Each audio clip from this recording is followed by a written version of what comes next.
everyone, doing another Ghostbusters unboxing video. I recently just released a video focusing on the real Ghostbusters reissue line of action figures that is an exclusive to Walmart, and now I'm doing the Ghostbusters Plasma series. The original plan for 2020 was that we were going to be getting the new movie Ghostbusters Afterlife, a film that would effectively serve as the third Ghostbusters film in the main series. We're not going to be getting that movie this year. It's been pushed back to March 2021. A couple items did slip through, like the real Ghostbusters figures and these new Plasm figures. So let's talk about the box on these. As you can see, these are very similar. These are from Hasbro. These are very similar to the Marvel Legends line, as well as the Star Wars Black series. Very high quality boxes. One thing that's really cool, all these have this on the side, this really nice pop art style, the 4 Ghostbusters, and then the entire line. Much like Marvel Legends, they do have a Build-A-Figure. In this case, it's Vince Clortho, Keymaster of Gozer. During this unboxing, as I get the separate pieces, I'll be building him out as well. So let's get started. The first figure is Gozer the Gozerian, and as you can see, really nice detail on this, and you can see the Vince Clortho head in there. Of course, on the back you can see the parts and get a little bit of her background. All the packages look the same, so outside of the nice little jumpsuit name tag on the bottom, they'll essentially look the same. Let's take a look at Gozer up close. Here is Gozer unboxed. A couple little accessories with her. You can see her lightning hands. And as you can see from the figure herself, she's a lot more articulated than the real Ghostbusters figures. Knees, ankles, wrists, switchable hands, elbows, the whole thing.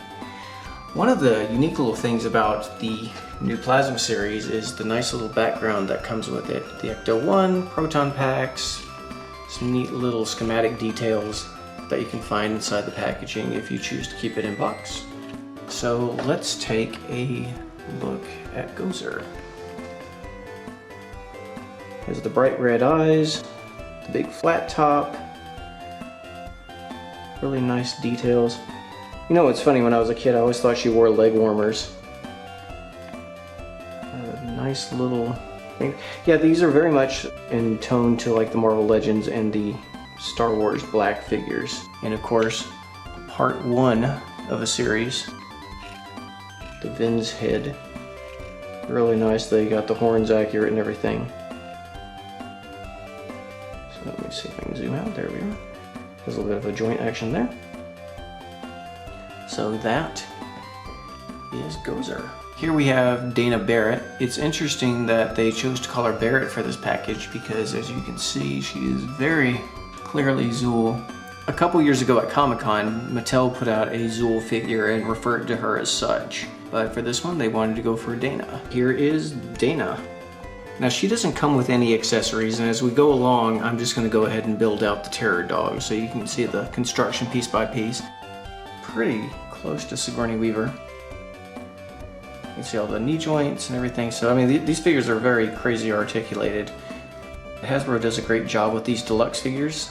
They are a little more expensive, generally around the $20 side when they first come out, but they are well worth it. They're pretty high quality figures. It kind of makes me want to open up my other Zool figure. Okay, we're finally getting to the Ghostbusters. The first one we're opening up is Winston. I'm having a little trouble getting him to stand, so I'm having him lean against the continually built Terror Dog.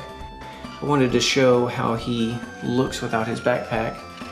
He actually has, well, I'm guessing all the Ghostbusters have little holes in their back like the real Ghostbusters, so they will be similar in putting their backpacks on. So here you go. It's gonna be a little buckle over. I believe Winston is the only one with a proton stream. And it's actually really nice. It's soft plastic, so it looks a little bit maneuverable, so you can kind of manipulate it a little bit, or not, but it still looks cool. Now we have the Proton Pack on. It's that little back peg, and there's also a little thing that you press in right here. So it fits pretty snugly on there once you get it on, but you have to kind of move this arm to kind of get him to slide it in. Really nice likeness of Ernie Hudson, especially the side profile, I think. Of course, you want to see the Proton Pack, really nice little details. The Plasma series so far has been 3 for 3, and I'm waiting to see the other guys now. There's a little Ghostbusters logo. Now we're going over to Ray Stantz, the heart of the Ghostbusters, and a more completed Terror Dog as well. Ray comes with the Ecto goggles, as you can see. I actually had a little trouble trying to fit them on his head. I don't want to snap the strap. Speaking of straps, these Proton Packs are actually kind of a pain in the butt to put on these figures. I had a little trouble with Ray. As you can see, a real nice version of Dan Aykroyd. Really nice details. As you can see, the boots are out like they should be. Surprised they didn't have any like slime damage or anything on that, but I guess they just want to do nice pristine flight suits for the guys. Here is Egon Spengler, played by the late great Harold Ramis. Looking forward to seeing how this figure looks up close. He's got a really nice look to him, and they look like they've done some new and different things with his glasses. Egon in a three-legged terror dog. So we're getting closer to that final build. So let's take a look at Egon. They've actually molded the glasses onto his face this time, so it's not like a little standalone piece that could easily be pulled off. Of course, the PKE meter, if you notice, there's a little hole right there where you can actually place the PKE meter. All the backpacks pretty much look the same. Oh, that's a really nice side profile of Harold Ramis. They've done some nice sculpts. It's hard for me to tell if I like the Mattel or the Hasbro sculpts more. Each one has certain benefits. And last but not least, Dr. Peter Venkman, as portrayed by Bill Murray. Let's check him out. Here is Peter Venkman out of the box, along with the completed Terror Dog. The Hasbro Terror Dog is actually pretty close in size to the NECA version that came out a couple years ago. I think the NECA one's a little bit more detailed, but I think overall this one's pretty nice and has a lot of nice articulation as well.